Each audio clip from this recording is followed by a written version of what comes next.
이 말씀을 보고 또 우리 기도하고 찬양했으면 좋겠는데요. 네, 우리 창세기 37장 1절에서부터 4절입니다.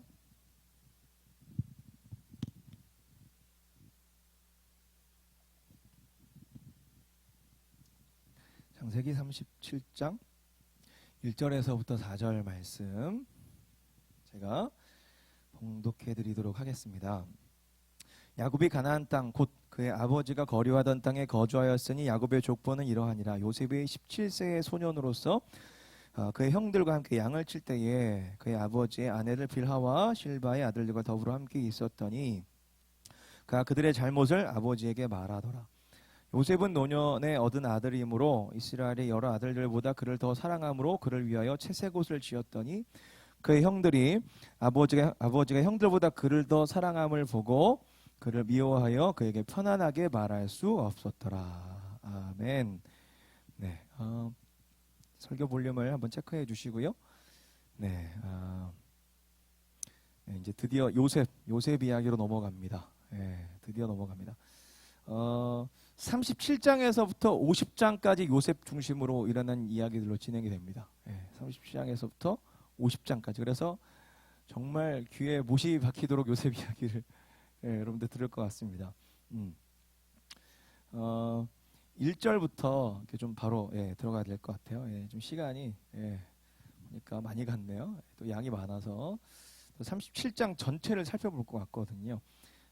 거듭 말씀드리지만 이게 이제 이야기별로 단락별로 묶음으로 지나가는 흐름들이 있어서 어떤 몇 구절만 살펴보면은 이게 이해가 조금 어려울 수 있어서 37장 전체를 살펴보므로 37장에서 주시는 은혜들을 좀 나눠보려고 합니다. 1절부터 바로 들어가 볼게요. 야곱이 1절 띄워서 야곱이 가나안 땅 곧 그의 아버지가 거류하던 땅에 거주하였으니 라고 나와 있는데 야곱이 베델을 지나서 헤브론으로 좀 넘어온 상황입니다. 헤브론으로 넘어왔고 참고로 창세기 39장 29절 찾을 필요는 없습니다. 그냥 말씀만 드릴게요. 창세기 39장 29절에서 이삭이 180세에 죽었다고 나와 있지만 오늘 본문에서는 이삭이 지금 살아있는 상황입니다. 살아있어요. 이삭이 같이 살아있어요. 하지만 등장은 하진 않죠. 왜 이렇게 볼 수가 있냐면 오늘 본문에 요셉의 나이가 17세로 나와 있는데 야곱이 요셉을 낳을 때 이삭의 나이가 151세였습니다.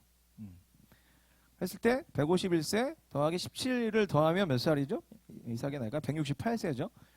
그래서 아직 이삭이 이제 살아있는 상황입니다. 심지어 이삭이 180세까지 살았으니까 요셉이 애고로 팔려가고 난 다음에 12년을 더 살았다라고 볼 수 있겠죠. 이런 정황들 좀 살피면서 보시면 좋을 것 같습니다. 그리고 지난주 살폈던 것처럼 야곱의 아들들이 세겜성을 약탈했잖아요. 약탈하고 넘어온 지 얼마 안 된 상황이에요. 그래서 대략 1년, 길게는 2년 정도밖에 되지 않은 상황이에요. 그래서 이들의 기억 가운데, 야곱과 야곱의 아들들의 기억 가운데 세겜성에서의 약탈과 노략의 기억이 생생하게 남아있는 상황이에요. 이들이 변했겠어요? 그래서 1년 안에 물론 변했을 수도 있겠죠. 하지만 37장 살펴보시면 아시겠지만 이들이 변한 상황이 아니에요. 하나님 뜻대로 하나님의 계시의 말씀을 깨달아서 그 뜻을 받잡고 행동하지 않아요. 미리 말씀드리면 37장 요셉의 이야기를 잘 보신 분들은 아시겠지만은 하나님의 뜻보다도 여전히 자기 생각과 감정에 더 집중되어 있는 것만 같아요. 물론 베델에서의 하나님을 경험하긴 했죠. 하지만 다분히 야곱의 고백에 한해서 이렇게 좀 경험하지 그 아들들은 사실 그렇게 크게 경험한 것 같지는 않아요. 이런 사전 예를 가지고 이제 2절 볼게요. 야곱의 족보는 이러하니라. 요셉이 17세의 소년으로서 그의 형들과 함께 양을 칠 때에 그의 아버지의 아내들 빌하와 실바의 아들들과 더불어 함께 있었더니 그가 그들의 잘못을 아버지에게 말하더라. 자, 야곱의 족보라고 하면서 요셉 이야기로 시작을 하는데 이유는 이런 거예요. 야곱과 그의 족속들을 살리시기 위해서 하나님이 요셉을 준비시키시는 내용이기 때문에 그래요. 요셉을 사용하셔서 야곱의 족속들을 구원하시고 살려내시기 위한 그런 이야기이기 때문에 그래요. 그런데 방금 읽었던 것처럼 요셉이 어떠했다라고 나오죠? 17세의 소년으로서 그의 형들, 특히 레아와 라헬의 요종들의 아들들, 예. 아들들에 관련해서 그들이 양떼를 칠 때 그들의 잘못만 가지고 아버지한테 가서 소위 말해서 고자질을 하는 상황이죠. 고자질. 예. 그렇게 이제 했던 이유가, 그렇게 고자질을 했던 이유가, 의물감을 가지고 막 했던 이유가 3절에서 나오는데, 3절 한번 읽어볼게요. 요셉은 노년에 얻은 아들이므로 이스라엘이 여러 아들들보다 그를 더 사랑함으로 그를 위하여 무슨 옷을 지었더니, 자, 채색 옷을 지었더니. 자, 다른 아들들보다 요셉을 더 편애하는 것도 편애하는 건데, 요셉을 더 사랑함으로 야곱이 요셉에게 채색 옷을 입혔다는 거예요. 채색 옷. 이 채색 옷은 히브리어로 케토네 파심이라고 하는데, 자, 손끝, 발끝까지 내려오는 길고 화려한 그런 옷이에요. 예. 보통 이런 옷을 입는 사람들은 일을 하진 않죠. 예. 보통 노동을 하는 사람들, 일을 하는 사람들은 자, 소매가 없고 자, 무릎까지만 오는 옷을 입었다 그래요. 그래야지 일하기 편할 거 아니에요. 근데 이런 식의 채색 옷을 요셉에게 이제 입혔다라는 것은 이런 의미인 거예요. 사랑해서 입힌 것도 있지만은 이제 이런 의미가 있는 거예요. 너는 일하지 말고 일을 하는 형들을 감독해, 이거예요. 감독해. 그런 의미에서 채색 옷을 입힌 거예요. 심지어 이제 이런 식으로 세워진 요셉에 관련해서 역대상 5장에선 이렇게까지 기록하고 있는데, 과거에 제가 요셉 설교하면서 이 말씀을 언급한 적이 있는데요. 역대상 5장 1절 2절인데 야곱이 요셉을 어디까지 세웠는지 보세요. 이스라엘의 장자 르우벤의 아들들은 이러하니라.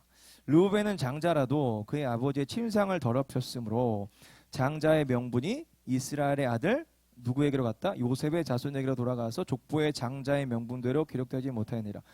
유다는 형제보다 뛰어나고 주권자가 유다에게서 났으니 장자의 명분은 누구에게 있다? 요셉에게 있느니라.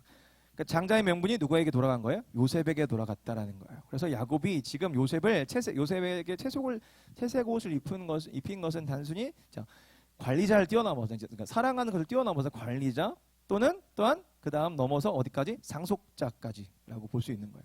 그 다음 상속자로 요셉을 세우려고 채색을 입힌 거예요. 또한 관리를 맡기는 거예요. 형들의 관리를. 그런데 문제는 뭐죠? 그렇게 세워진 17세 요셉이 관리자로서 자, 집안을 이끌 만한 또한 상속자로서 리더십이 있느냐, 실력이 있느냐, 이제 여기서 문제가 드러나는 거죠. 요셉이 어떻게 행동하는 거예요? 아버지에게 고자질 하는 이유가 뭐예요? 실력이 없기 때문이죠.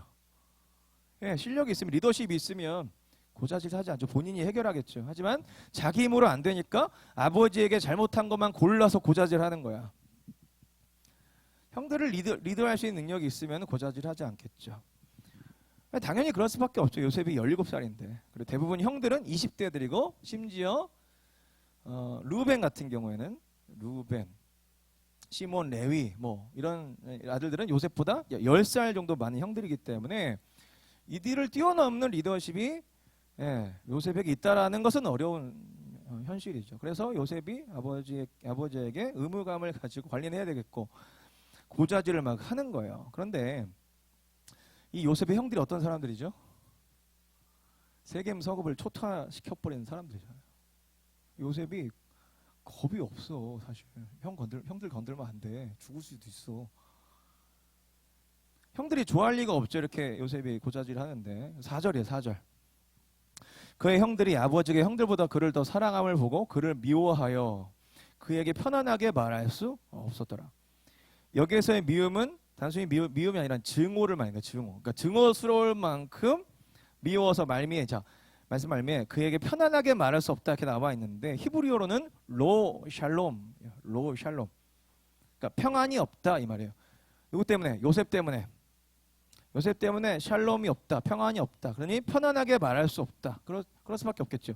아버지가 요셉만 사랑하고 요셉은 아버지의 명을 따라서 자기들 관리 감독한답시고 아버지한테 막 고자질만 하니까 요셉 때문에 평안이 없고 평안이 없으니 요셉에게 편안하게 말할 수 없는 거죠. 형들 탓도 있지만 형들이 성격이 안 좋은 것도 있지만 되게 예민한 것도 있지만 야곱 또 요셉도 특히나 아버지만 믿고 고자질하는 요셉도 문제가 있는 거예요. 상당히 객관적으로 보고 있죠. 37장을. 보통 이렇게 객관적으로 안 봐 잘. 요셉 이야기만 딱 요셉이 꿈의 사람 요셉 비전을 키워야 됩니다. 이렇게 하는데 오늘 그런 얘기 하고 싶지 않아요. 그런 얘기 특히 사실 37장 그런 내용이 아니에요. 사실은 예? 전체를 다 살펴보면 그러면서 이제 더 상황이 안 좋아지는데 왜 안 좋아지냐면 요셉이 이제 꿈 이야기가 등장하면서 상황이 이제 더 안 좋아져요. 잘 아시는 것처럼 5절 보십시다. 요셉이 꿈을 꾸고 자기 형들에게 말하며 그들이 그를 더욱 미워했더니 그러니까 더욱 증오하게 되었어요. 꿈 얘기 때문에. 제가 아까 잠깐 언급했지만 이들의 증오를 우리가 가볍게 볼 수 없어요. 이들의 증오는 한 성읍을 멸망시킬 만한 정도의 증오였었어요. 과거에.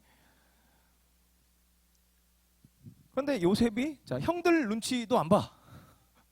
벌써 어떤 느낌이 들어요? 아, 되게 개념 없다 얘. 정말 개념 없는 요셉인 거예요. 그러니까 아버지 팩만 믿고 하고 싶은 말 다 하는 거야. 그러니까 순진무구한 것 같은데 너무 개념이 없어. 6절 드디어 이제 이렇게 요셉이 이렇게 말해요. 요셉이 그들에게 이르되 청하건대 내가 꾼 꿈을 들으시오. 이게 이제 얼마나 개념 없는 말이냐면 형들 내가 꿈 꿨는데 잘 경청해서 들으세요. 경청해서 잘 경청해서 들으세요. 청하건대 이렇게 표현을 쓰긴 했지만 들으시오라고 했을 때 경청하시오. 아버지 팩만 믿고 가뜩이나 이런 표현 이해해 주시겠죠? 재수 없는데 형들에게 자기 꿈 이야기 경청하라고 하는 거예요.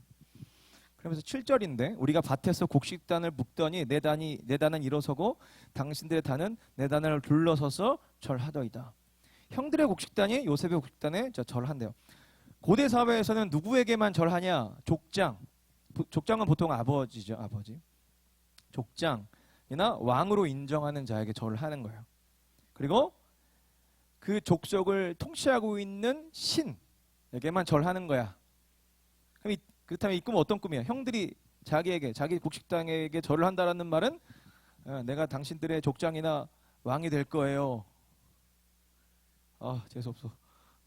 예? 이 꿈의 의미를 바로 알아듣고 형들이 이렇게 바로 반응을 하죠. 알아듣고 반응을 하는 거예요. 8절 그의 형들이 그에게 이르되 네가 참으로 우리의 왕이 되겠느냐 참으로 우리를 다스리게 되겠느냐 하고 그의 꿈과 그의 말로 말미암아 그를 더욱 미워하니. 예, 당연하죠.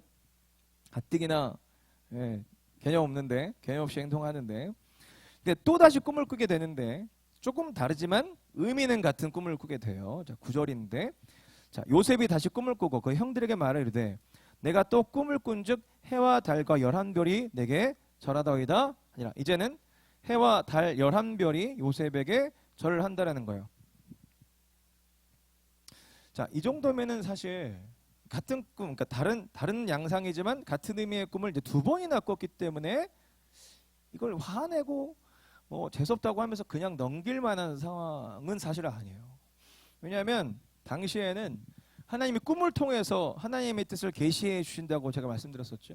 꿈을 통해서 계시해 주시는 것이기 때문에 심지어 성경에서 두 번 이상 나오는 말이나 사건이나 이야기가 있다면 의미의 강조를 말하는 것인데 같은 의미의 꿈을 두 번이나 걸쳐서 꾸었다라는 것은 자, 하나님이 요셉을 통해서 그 가정 안에 알려주시고자 하는 하나님의 뜻이 있다라는 거겠죠.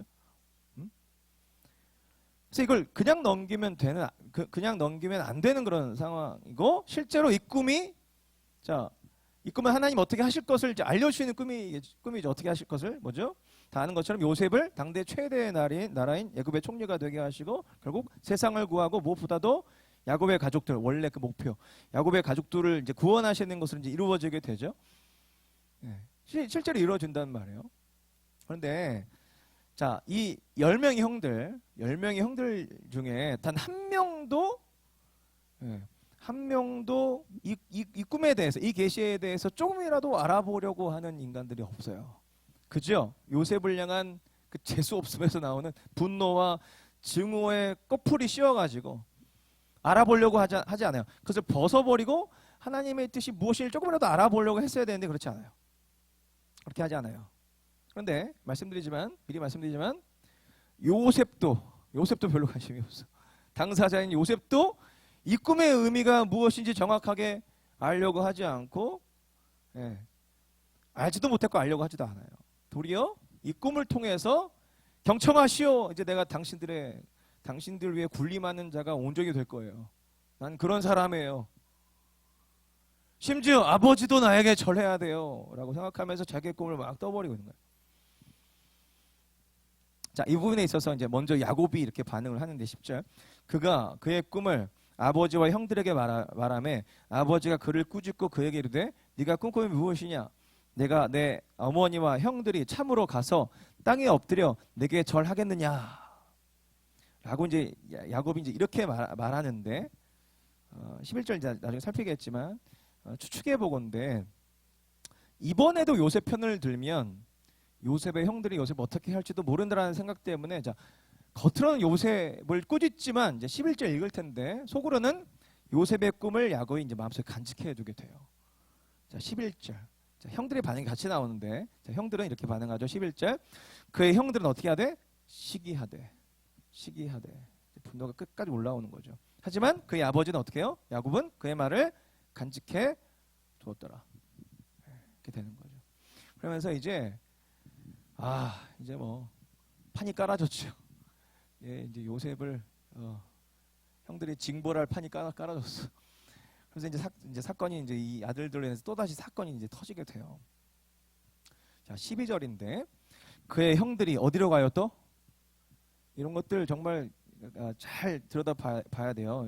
그 성경의 어떤 표현 하나하나를 잘 살펴봐야 되는데 이들이 어디로 가요? 세겜으로 다시 가요. 가면 돼요, 안 돼요? 안 되는 상황이야. 여기에서 이들의 그 어떤 상태, 영적 상태가 다 드러나요. 자, 그 형들이 세겜에 가서 뭐래요? 아버지의 양떼를 칠 때에 하나님이 떠나오라고 하는 세겜으로 또 다시 가서 양떼를 치고 있는 거예요. 네, 살펴봤지만 세겜이 어떤 땅이에요? 이 아들들의 모든 악함이 드러났던 땅이고 무엇보다도 하나님이 아니라고 하신 땅이에요. 다시 가지 말아야 되는 상황이었는데 아무렇지도 않게 무슨 깡패도 아니고 다시 세겜성으로 가서 양을 치고 있는 거예요. 자, 방금 언급했던 것처럼 이 모습 자체가 이 10명의 아들들의 영적 상태를 알려주는 대목이에요. 소위 말해서 가야 할 곳과 가지 말아야 될 곳을 분별하지 못하는 수준이에요. 그러니까 이런 상태인데 요셉에게 주신 하나님의 뜻을 이들이 생각하고 분별할 수 있겠어요? 분노에 사로잡혀가지고 계시가 임했지만 기분만 나쁜 거죠. 요셉 미워하고 증오하기 바쁜 거예요. 그래서 비로소 이들이 요셉을 죽이려는 모의를 하게 되는데 자, 요셉이 아버지의 명을 받들고 형들에게 갑니다. 13절에서부터 17절까지인데 제가 읽어드릴게요. 이스라엘이 요셉에게 이르되 내 형들이 세겜에서 양을 치지 아니하느냐 너를 그들에게 보내리라. 요셉이 아버지에게 대답하되 내가 그리하겠나이다. 이스라엘이 그에게 이르되 가서 내 형들과 양떼가 잘 있는지를 보고 돌아와 내게 말하라. 어떤 의도인지 알겠죠? 또 위협을 당할 수 있는 상황이기 때문에 그들이 거기 왜 갔냐 이거죠. 잘 돌아보고 와라 하고 그를 헤브론 골짜기에서 보내니 그가 세겜으로 가니라. 어떤 사람이 그를 만난즉 그가 들에서 방황하는지라. 그 사람이 그에게 물으르되 네가 무엇을 찾느냐. 그가 이르되 내가 내 형들을 찾으오니 청하건대 그들이 양치는 곳을 내게 가르쳐 주소서. 그 사람이 이르되 그들이 여기서 떠났느니라. 내가 그들의 말을 들으니 도단으로 가자 하더라 하니라. 요셉이 그 형들의 뒤를 따라가서 도단에서 그들을 만나니라. 요셉이 오는 것을 아들들이 멀리서 보고 죽이려는 계획을 모의하게 되는데 18절이에요. 요셉이 그들에게 가까이 오기 전에 그들이 요셉을 멀리서 보고 죽이기를 꾀하며 무슨 조폭들도 아니고 툭하면 죽이려고 그래요. 아들들이 이 정도예요. 무슨 아니 남도 아니고 동생이고 밉다고 죽여요? 19절 그러면서 비아냥거립니다. 서로 이르되 꿈꾸는 자가 온도다. 비아냥거리는 거예요. 그런데 이 비아냥이 이제 요셉만이 아니라 그것을 넘어서는 비아냥을 20절에서 하는데 이제 이 부분이 되게 중요해요. 같이 한번 읽어보십시다. 시작. 자, 그를 죽여 한 구덩이에 던지고 우리가 말하기를 악한 짐승이 그를 잡아먹었다 하자. 그의 꿈이 어떻게 되는지를 우리가 볼 것이니라 하는지라. 이게 무슨 말이겠어요? 자, 구덩이에 던져 죽이고 난 다음에 그에게 주신 하나님의 꿈, 하나님의 계시가 어떻게 되는지 보자 이런 말인데 이런 의미예요. 이런 의미를 또한 깔고 있어요. 자, 우리가 요셉을 죽여버릴 텐데 이 아이에게 주신 하나님의 꿈이 이루어질 것 같아? 안 돼! 이거야, 안 돼. 될 리가 없어. 한번 보자, 이런 거예요. 그런 마음이 깔려 있는 거예요. 그래서 하나님과 하나님의 뜻마저도 비아냥거리는 거예요. 아, 진짜. 여러분 같으면 어떡하겠어요, 이 아들들을? 예?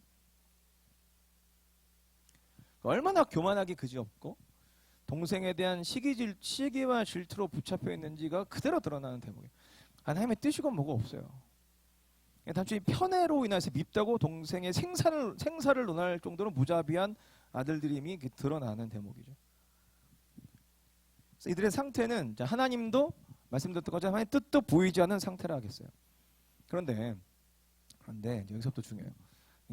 여기서부터 더 중요해요. 자, 이들의 이 악한 계획을 뚫고 미리 말씀드리면 하나님의 섭리가 21절에서부터 무려 3번이나 나타나기 시작해요. 3번이나 하나님의 섭리 적어놔. 하나님의 섭리 21절에서부터 갑자기 루벤이 이런 의견을 내요. 루벤이 이런 의견을 내. 21절 22절 루벤이 듣고 요셉을 그들의 손에서 구원하려 하여 이르되 우리가 그의 생명은 해치지 말자. 루벤이 또 그들에게 이르되 피를 흘리지 말라. 그를 광야 그 구덩이에 던지고 손을 그에게 대지 말라 하니 이는 그가 요셉을 그들의 손에서 구출하여 그의 아버지에게로 돌려보내려 함이었더라. 갑자기 루벤이 그런 마음을 품어 이렇게 말하는 거야. 그냥 빈 구덩이에 넣어놓기만 하자. 그런데 또 신기하게 이 형들이 또 루벤 말을 들어. 뭔가 홀린 듯. 자, 23절 24절 요셉의 형들에게 이르매 그의 형들이 요셉의 옷 곧 그가 입은 채색 옷을 벗기고 그를 잡아 구덩이에 던지니 그 구덩이는 빈 것이라. 보통 구덩이에 물이 있어요. 물. 근데 빈 구덩이에 던져놓는 거예요. 예. 그 속에 물이 없었더라. 그러면서 또 한 번의 하나님의 섭리. 예. 왜 섭리라고 말씀드리는지 좀만 더 들어보세요. 하나님 섭리하시면 또 나타나는데 갑자기 한 무리에 무슨 짠 것처럼 드라마도 아니고 주인공이 딱 나타나면 택시가 오는 것처럼 한 무리에 이스마엘 사람들이 지나가는 거, 이스마엘 상인들이 지나가는 거. 25절. 자, 그들이 앉아 음식을 먹다가 눈을 들어본 즉 한 무리의 이스마엘 사람들이 길르앗에서 오는데 그 낙타들의 향품과 유황과 모략을 싣고 애굽으로 내려가는지라. 그런데 그렇게 지나가는데 갑자기 또 유다가 이런 의견을 내. 26절. 유다가 자기 형제에게 이르되 우리가 우리 동생을 죽이고 그의 피를 덮어둔들 무엇이 유익할까? 27절. 자, 그를 이스마엘 사람에게 팔고 그에게 우리 손을 대지 말자. 그는 우리의 동생이요 우리의 혈육이니라 하매 라고 하니까 모든 형제들이 갑자기 유다의 말을 다 들어. 27절. 27절 마저 읽을게요. 그의 형제들이 청정하였더라.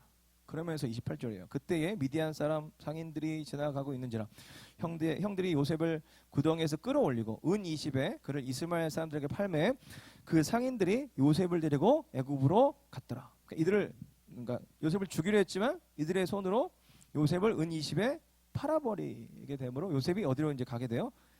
애굽으로 가게 되는 거예요. 마치 우연처럼 보이는데 이 세 번의 상황을 보면서 하나님의 섭리라고 우리는 미리 말할 수 있는데 왜 그러냐면 창세기 45장 4절에서부터 8절까지의 요셉의 고백 때문에 그래요.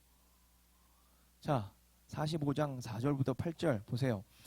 자, 지금 형들과 요셉이 이제 20년 만에 다시 만난 상황이에요. 요셉이 이렇게 말하는 거예요. 이것 때문에 이건 하나님의 섭리가 하나님의 개입하심이 있었구나. 죽을 뻔했는데 루벤이 의견 내고 이스마엘 사행인이 오고 유다가 의견 내고 해가지고 이게 하나님 섭리였구나. 루벤에게 하나님 마음을 넣어주셨구나. 이스마엘 상을 준비시켰구나. 이렇게 다 퍼즐조각에 맞춰지는 거예요. 요셉의 이 고백 때문에. 보세요. 요셉이 형들에게 이르되 내게로 가까이 오소서. 난리가 났어요. 이제 만나게 되어서 그들이 가까이 가니 이르되 난 당신들의 아우 요셉이니 당신들이 애굽에 판 자라. 당신이 나를 이곳에 팔았다고 해서 근심하지 마소서. 한탄하지 마소서. 하나님이 생명을 구원하시려고 나를 당신들보다 먼저 보내셨나이다. 그러면서 6절 이 땅에 2년 동안 흉년이 들었으나 오직 5년은 밭갈이도 못하고 추수도 못할지라. 하나님의 큰 구원으로 당신들의 생명을 보존하고 당신들의 후손을 세상에 두시려고 나를 당신들보다 먼저 보내셨나니. 퍼즐조각이 맞춰주죠. 하나님의 섭리가 개입해서 그들은 죽이려고 했지만 루벤에게 마음을 주시고 유다에게 마음을 주시고 이스마엘 상을 준비하셔서 하나님이 요셉을 애굽으로 보내셨다 이 얘기를 하는 거예요 지금. 그러면서 8절인데 같이 읽어보십시다. 시작. 그런즉 나를 이리로 보낸 이는 당신들이 아니요 누구라? 하나님이시라. 하나님이시라. 하나님이 나를 바로에게 아버지로 삼으시고 그 온 집의 주로 삼으시며 온 땅의 통치자로 삼으셨나이다. 자, 그때 당신들이 나를 죽이려 했지만 루벤의 의견을 통해서 또 유다의 의견을 통해서 내가 이곳에 온 것이 아니라 하나님이 당신들에게 마음을 주셔서 하나님이 나를 이곳으로 보내셨습니다 라고 요셉이 20년 동안 깨닫고 이들에게 얘기해 줘요. 그래서 마치 오늘 본문에서 요셉의 형들이 요셉의 생명을 쥐고 있다고 생각하면서 하나님의 약속까지 막 비아냥거렸단 말이에요. 그런데 보란듯이 자 하나님이 자 성경에 뭘 증거하고 있냐면 자 그래? 아니야. 아니야. 요셉의 생명은 나에게 달려있어. 하나님께 달려있어. 마치 보란듯이 하나님이 루벤을 통해서 상인들을 본 유다를 통해서 이들의 생각을 자 돌이켜서 자, 요셉의 생명을 진짜 주관하고 계시는 분이 누구시다? 하나님이다 라는 것을 보여주고 있는 거예요. 찰나의 섭리. 하지만 이들은 자 37장에서의 이 요셉의 형들은 이 하나님의 그 찰나의 섭리, 제가 이름 붙여봤는데 이 섭리를 알 리가 없죠. 알 리가 없어요. 그래서 이들은 뭐죠? 아버지에게 이제 이렇게 보고를 하죠. 마치 짐승에게 습격을 당한 것처럼, 그래서 시체를 찾을 수 없는 것처럼 꾸며서 보고하게 되고 야곱은 또다시 절망 가운데 빠지게 되죠. 29절에서부터 35절인데 제가 쭉 읽어드릴게요. 르우벤이 돌아와 구덩이에 이르러 본즉 거기 요셉이 없는지라 옷을 찢고 아우들에게로 되돌아와서 내 아이가 없도다. 나는 어디로 갈까? 그들이 요셉의 옷을 가져다가 수염소를 죽여 그 옷을 피해 적시고 그의 채색 옷을 보내어 그의 아버지에게로 가지고 가서 이르기를 우리가 이것을 발견하였으니 아버지 아들의 옷인가 보소서 하매 아버지가 그것을 알아보고 이르되 내 아들의 옷이라 악한 짐승이 그를 잡아먹었도다. 요셉이 분명히 찢겼도다 하고 자기 옷을 찢고 굵은 배를 허리를 묶고 오래도록 그의 아들을 위하여 애통하니 그의 모든 자녀가 위로하되 그가 그 위로를 받지 아니하여 이르되 내가 슬퍼하며 수월로 내려가 아들에게로 가리라 하고 그의 아버지가 그를 위하여 울었더라. 하지만 요셉은 죽지 않았죠.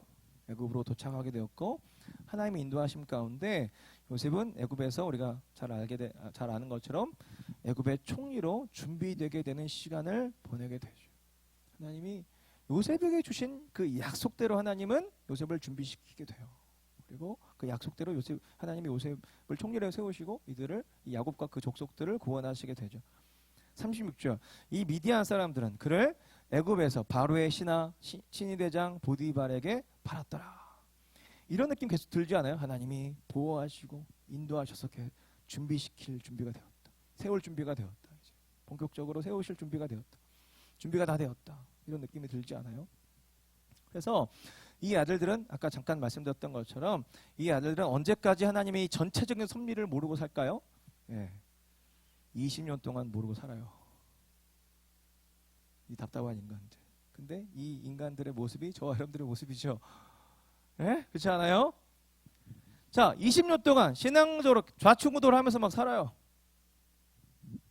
자, 여러분들 같으면 이 37장에서 나오는 이 요셉뿐만 아니라 이 아들들, 개념 없는 아들들 바라봤을 때, 또한 야곱을 바라봤을 때 이들 데리고 계속 이들을 하나님의 백성으로 계속 데리고 다닐 수 있겠어요? 그러니까 저 같으면은 이게 뭐 이 사고를 뭐 한두 번 쳤어야지.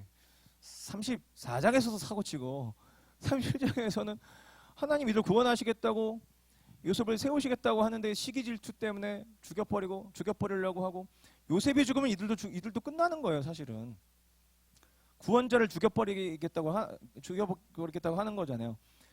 그러니까 이렇게 영적으로 다 막혀있는 비아냥거리고 저 같으면 쓸어버릴 것 같아요. 특별히 언제 쓸어버릴 것 같냐면 자 본문 중에서 20절에서 말할 때 쓸어버릴 것 같아요.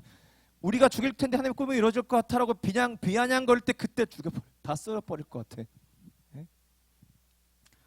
심지어 요셉은 개념도 없고 17살짜리 요셉 너무 개념 없고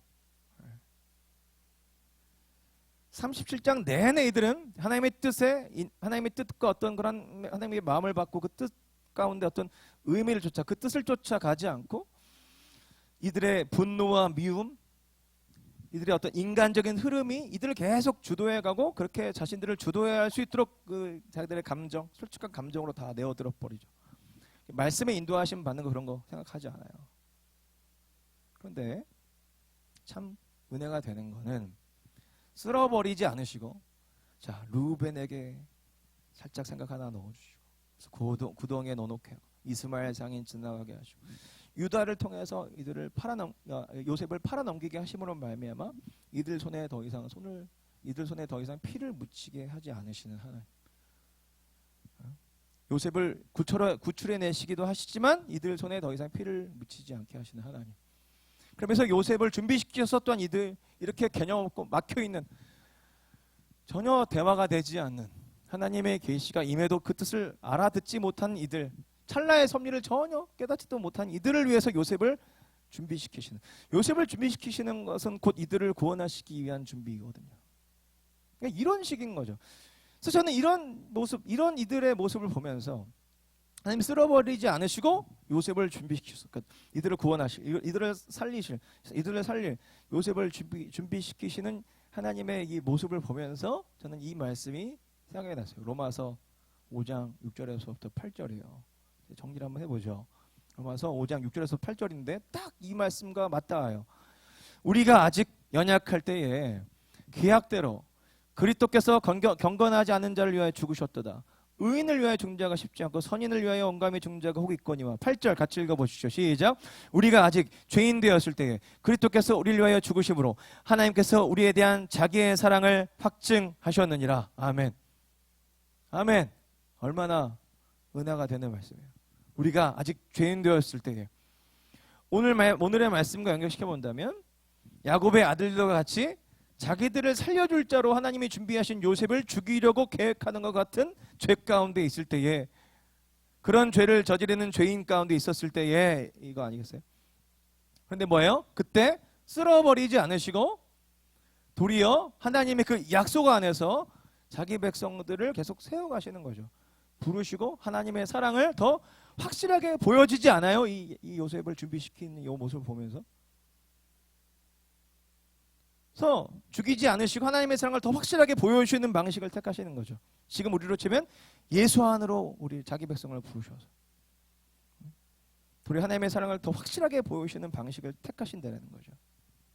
왜 이런 방식을 택하시는 걸까요? 자, 잘 들으세요. 우리의 힘과 열심과 능력으로는 절대 하나님의 백성이 될 수 없기 때문에 하나님이 택하시는 거예요. 우리는 37장을 넘어서지 못하는 사람들이에요. 우리들은 37장 이들의 모습을 넘어서지 못하는, 그와 방불한 똑같은 아무리 하나님의 뜻이 임해도, 하나님의 뜻과 하나님의 어떤 메시지가 임해도 내 욕망, 내 욕망, 내 욕심, 내 정욕, 내 분노, 내 미움과 증오가 딱 나를 사로잡아 버리면은 하나님의 뜻을 대번에 등질 수 있는 그런 죄인, 이 죄인들아. 제가 지난주에 그죠? 집 관련해서 간증했었잖아요.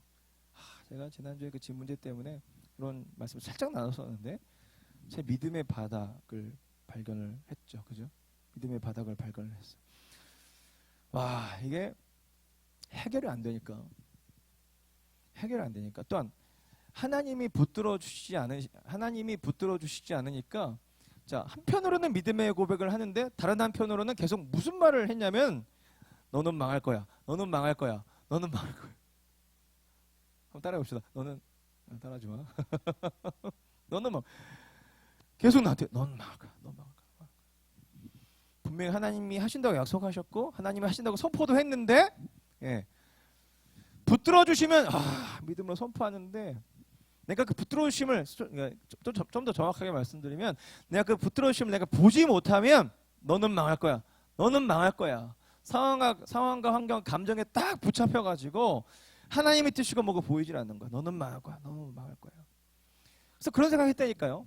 하나님이 붙들어 주지 않으면 이제 불신자 되는 거는 일도 아니겠다. 일주일도 안 걸리겠다. 붙잡아 주시지 않으면 일주일도 안 걸리겠다.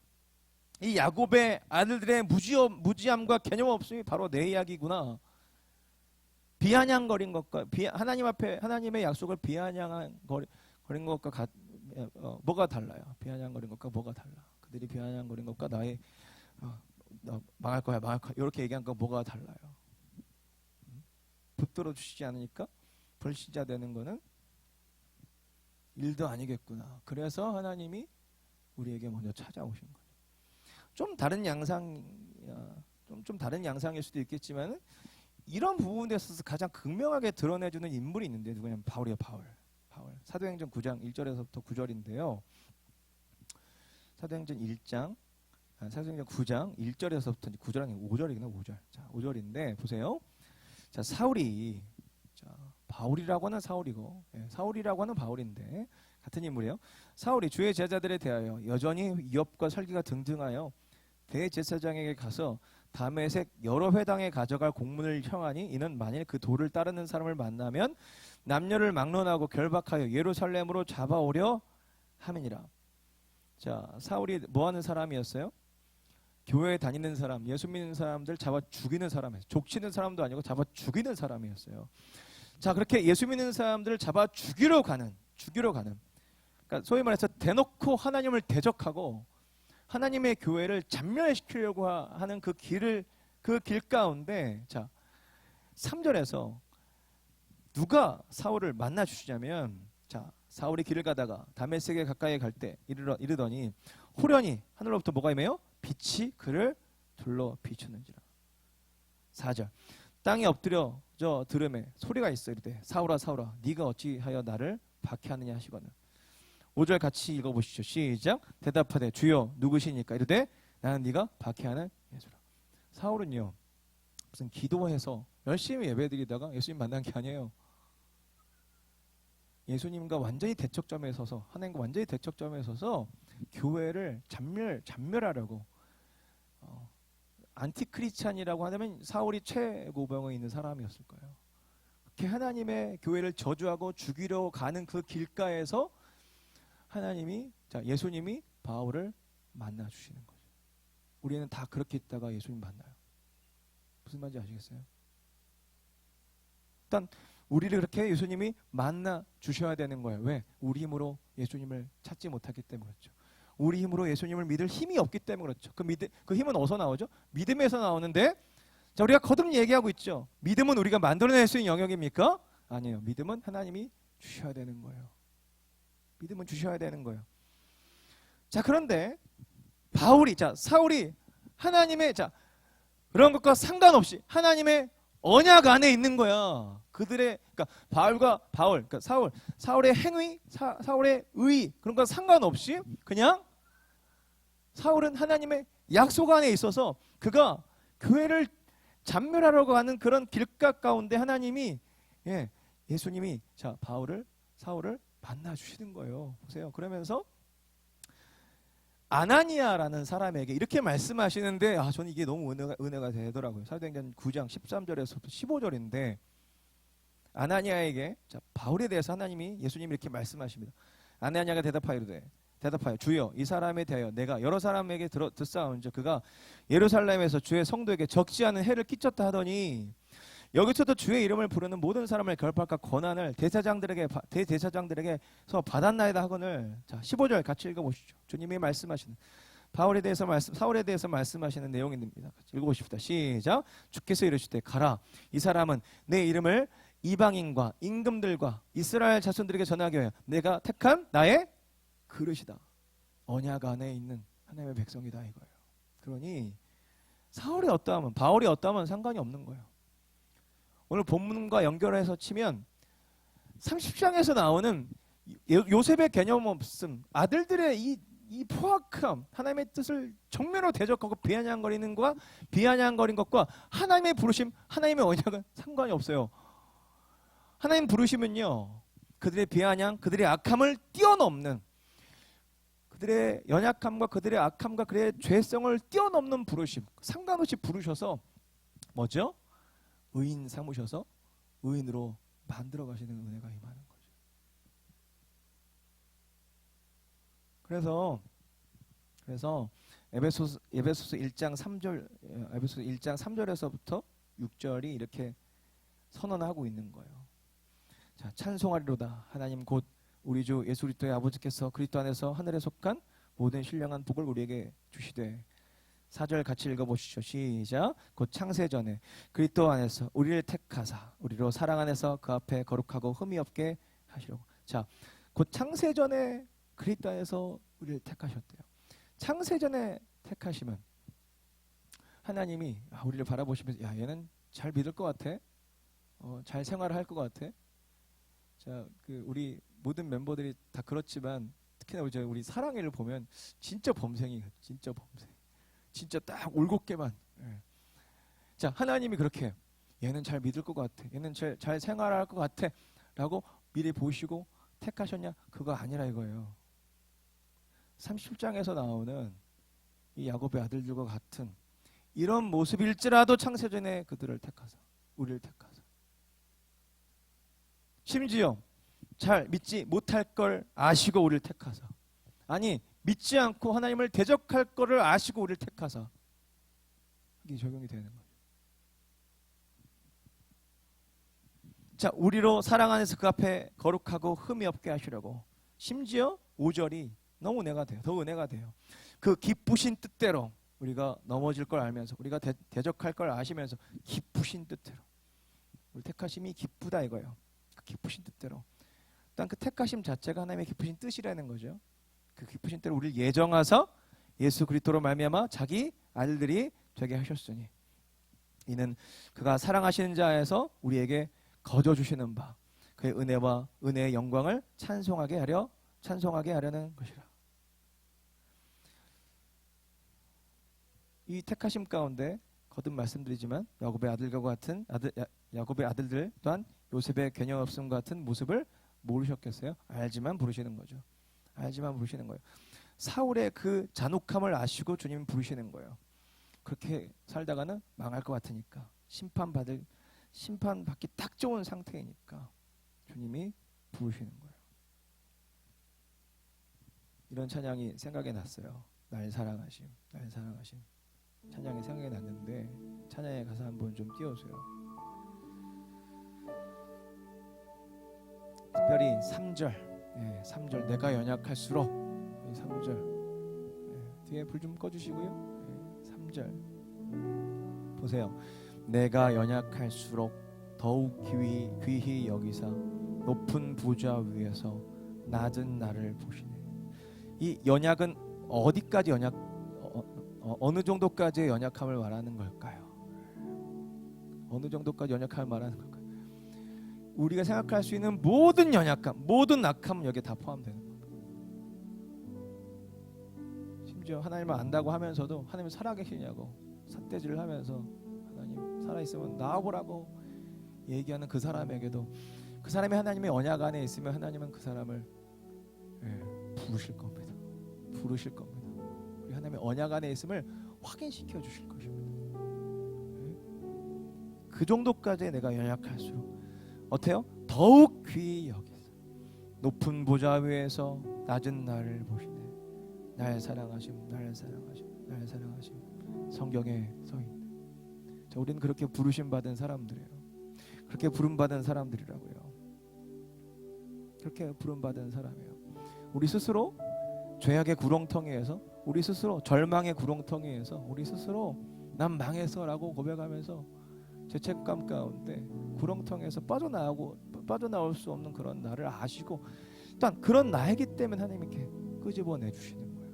나 혼자 나올 수 있으면 하나님이 끄집어 내주실 필요가 없죠. 내게 능력이 있는데.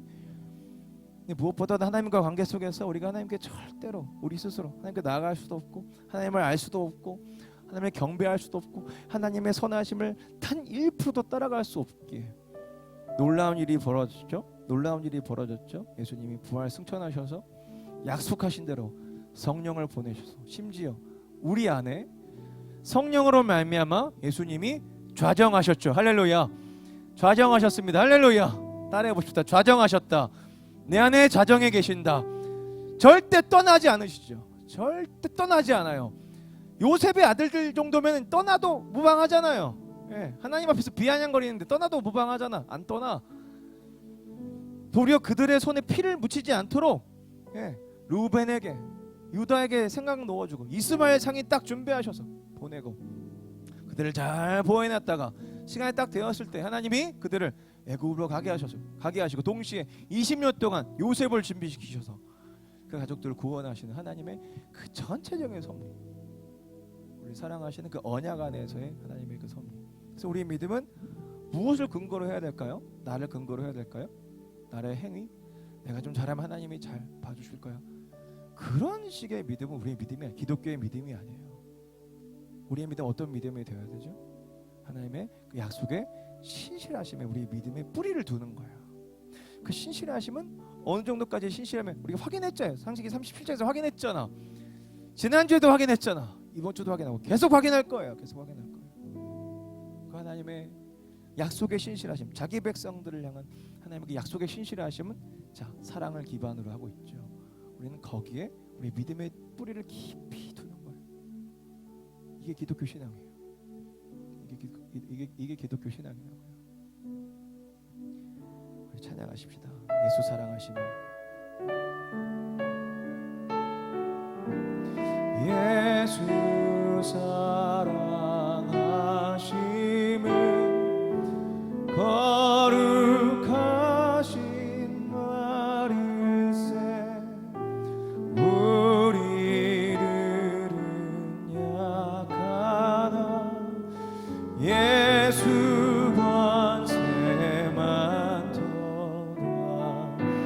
날 사랑하신 날 사랑하신